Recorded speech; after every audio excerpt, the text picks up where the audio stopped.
went to John McCain, and Congressman Paul is on the beeper line with us. Congressman, thanks for your time. We appreciate it.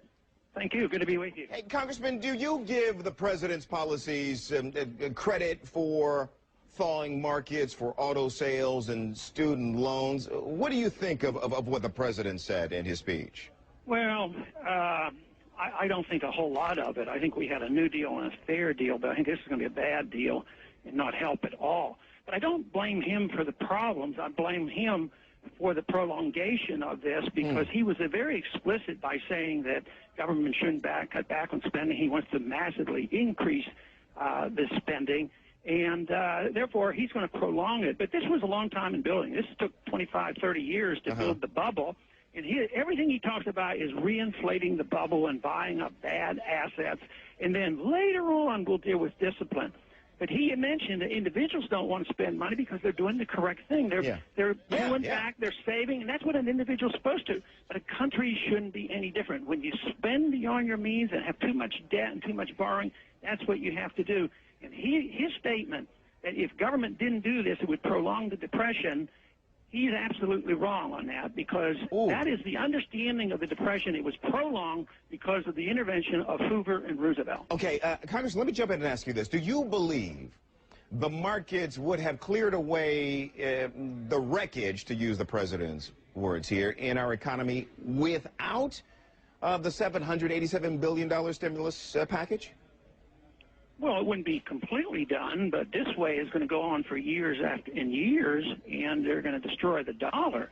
I've used the analogy about a sound foundation, but the foundation should be on a sound dollar, and we don't. He never even mentioned the Federal Reserve. The only time he talked about money was, you know, if we create $1 and put it in the bank, we're going to get $7 or $8. He's preaching inflation, and that's how you destroy the value of the dollar. That's actually the way you liquidate debt, too. Unfortunately, that is a tragic way of liquidating debt, because you punish those foolish people who are out saving money and planning for their future. They want to take care of themselves. So we preach a deliberate policy of ruining the people who act fiscally responsible. Gotcha. So you clearly are suggesting that a different set of policies would have shortened the duration of this downturn. Give me a couple of areas, just two. That's all I have time for. I'm sorry. But give me two policies that you would have pursued differently from the president that might have curtailed the length and depth of this recession. Okay, maybe General Motors went bankrupt in 1 year ago, and somebody bought up the bad assets so they could get their house in order or something. That would have been over and done with, and we'd be back buying their cars by now. Because right now we're not going to buy their cars because we don't know what the government's going to do to GM. So in the same way with AIG. Did you suggest that to President Bush? Hey, GM's in trouble, let him go under? No, but that's why I said that Obama isn't to blame for all of this. This has been a long time coming, and that's what we have to understand. It's Keynesian interventionist economics that we're pursuing. They went awry, and now all we're doing is accelerating it. It leads to a business-government partnership which trends toward fascism. It is socialism, but when you get in bed together and businesses are owned and regulated and controlled, that is a fascist type can I say of socialism. You know what? Very few people will remember the context in which you use that word fascism.